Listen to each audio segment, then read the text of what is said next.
नमस्कार। हम सभी पर महाराज जी का आशीर्वाद और बजरंगबली जी की कृपा सदैव बनी रहे।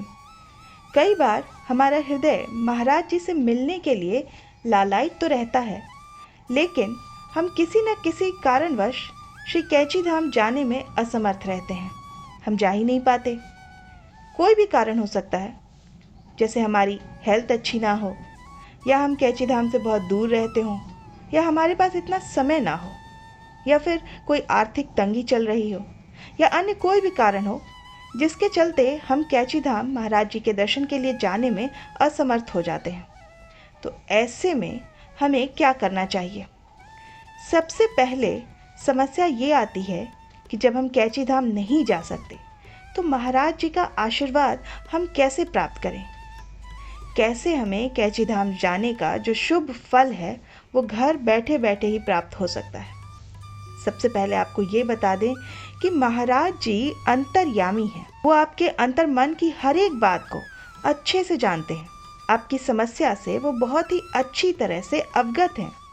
तो इसलिए पहले तो आप अपने मन को बिल्कुल शांत कर लीजिए, समझा लीजिए कि यदि आप कैची धाम महाराज जी के दर्शन के लिए नहीं भी जा पा रहे तो कोई बड़ी बात नहीं है, क्योंकि महाराज जी तो सर्वप्रथम सर्वज्ञ हैं। महाराज जी की कृपा आप घर बैठे आसानी से प्राप्त कर सकते हैं, क्योंकि महाराज जी सर्वज्ञ हैं। हर व्यक्ति के हृदय की बात, हर व्यक्ति के मन में क्या चल रहा है, ये महाराज जी जानते हैं, और वो बेहतर जानते हैं, हमसे भी बेहतर वो जानते हैं।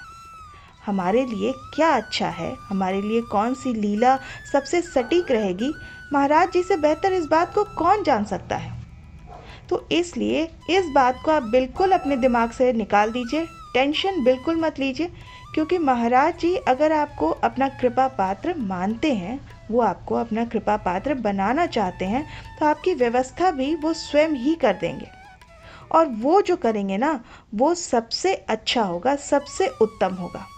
फिर चाहे आपके पास धन की तंगी चल रही हो या कोई भी कारण हो, लेकिन महाराज जी यदि आपको दर्शन देना चाहते हैं, आपको कैची में बुलाना चाहते हैं, तो फिर आप देश के या दुनिया के किसी भी कोने में बैठे होंगे, महाराज जी आपको कैची धाम बुलाने की व्यवस्था स्वयं कर देंगे। इसलिए सबसे पहले आप अपने मन को बिल्कुल शांत कर लीजिए। किसी भी प्रकार का दुख या कोई भी नकारात्मक विचार अपने अंदर मत आने दीजिए, और मन से आप महाराज जी से ये प्रार्थना करते रहिए कि हे महाराज जी, मैं आपके दर्शन के लिए श्री कैची धाम आना चाहता हूँ, या मैं आपके दर्शन के लिए श्री कैची धाम आना चाहती हूँ, तो आप मुझे अपने दर्शन के लिए बुलाइए।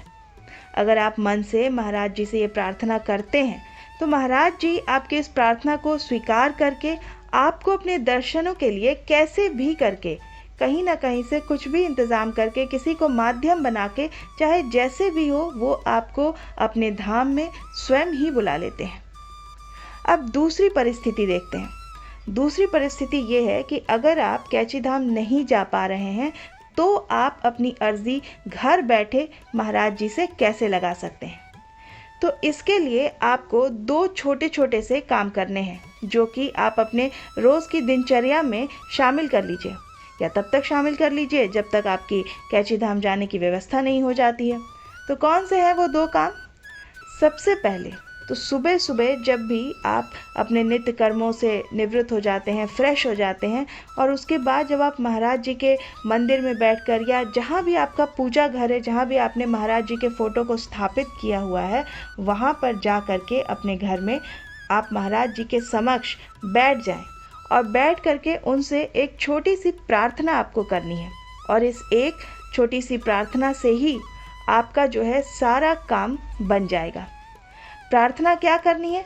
जो भी आपके मन में है, जो भी विघ्न बाधाएं आपके जीवन में चल रही हैं, या जो भी आपके मन में प्रश्न चल रहे हैं, मान लीजिए आप इसी बात की अर्जी लगाना चाहते हैं महाराज जी से कि हे महाराज जी, मैं आपको कैची धाम में दर्शन करने के लिए मैं आना चाहता हूँ।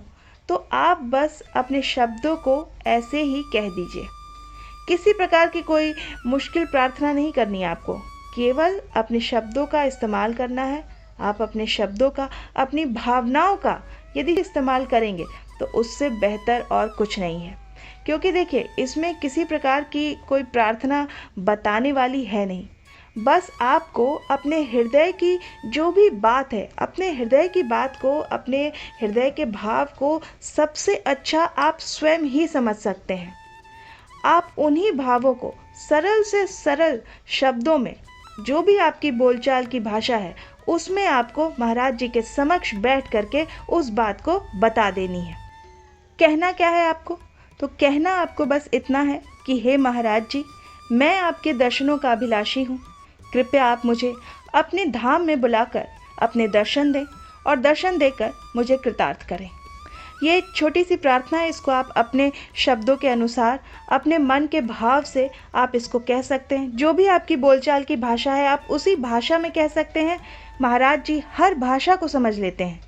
वो आपके मन में जो प्रश्न है महाराज जी के समक्ष आप एक बार कह दीजिएगा, तो महाराज जी उसका निवारण स्वयं कर देंगे। क्योंकि ये मैं नहीं कह रही हूँ, ये महाराज जी ने अपने श्रीमुख से ये बात स्वयं कही हुई है कि जो भी भक्त मेरे छवि के सामने या मेरी फ़ोटो के सामने या मेरे विग्रह के सामने आ जाता है और अपनी बात कहता है, मैं उसकी बात को स्वयं सुनता हूँ। तो ये बात महाराज जी ने स्वयं कही हुई है, तो आपको इसमें संकुचित नहीं होना है। आप महाराज जी के फ़ोटो के समक्ष बैठकर अपने मन की बात उनसे कह दीजिए, अपनी अभिलाषा, अपनी इच्छा उनके सामने रख लीजिए। आप ये समझ लीजिए कि इस प्रार्थना को स्वयं महाराज जी ही सुन रहे हैं। वो आपके सामने बैठे हुए हैं, प्रत्यक्ष रूप में बैठे हुए हैं और आपकी बात को वो सुन रहे हैं। हर परेशानी का, हर कष्ट का, हर विडंबना का प्रत्युत्तर आपको महाराज जी स्वयं प्रदान करेंगे। तो ये तो थी प्रार्थना जो कि आपको सुबह सुबह करनी है, और फिर इसी प्रार्थना को आपको शाम को जब आप पूजा करते हैं तो उस समय भी दोहरा देनी है। बस पूरे दिन में 2 बार अपने शब्दों में इस प्रार्थना को आपको, एक बार सुबह पूजा के समय और एक बार शाम को महाराज जी के समक्ष ये प्रार्थना दोहराना है। तो बहुत ही जल्दी, जितना कि आप सोच भी नहीं सकते, महाराज जी तक आपकी बात पहुंच जाएगी और फिर आपको कुछ नहीं करना है। आप अपनी दिनचर्या जैसे आप रखते हैं आप वैसे रखिए, जैसे करते हैं वैसे करिए, जो भी आप पूजा करते हैं वो आप करते रहिए। आप अपने कार्यों को करते करते ही देखेंगे कि सिर्फ आपकी ये जो प्रार्थना है वो प्रार्थना आपके इस इच्छा को पूरी कर देगी। इसलिए आपके हृदय जैसे भी भाव हों वो महाराज जी को प्रिय हैं, क्योंकि महाराज जी केवल भाव के भूखे हैं। इसलिए भाव से आप अपने दिल से महाराज जी को पुकार के देखिए, सब कुछ आपके लिए महाराज जी व्यवस्थित कर देंगे। आप इस बात को मान लीजिए।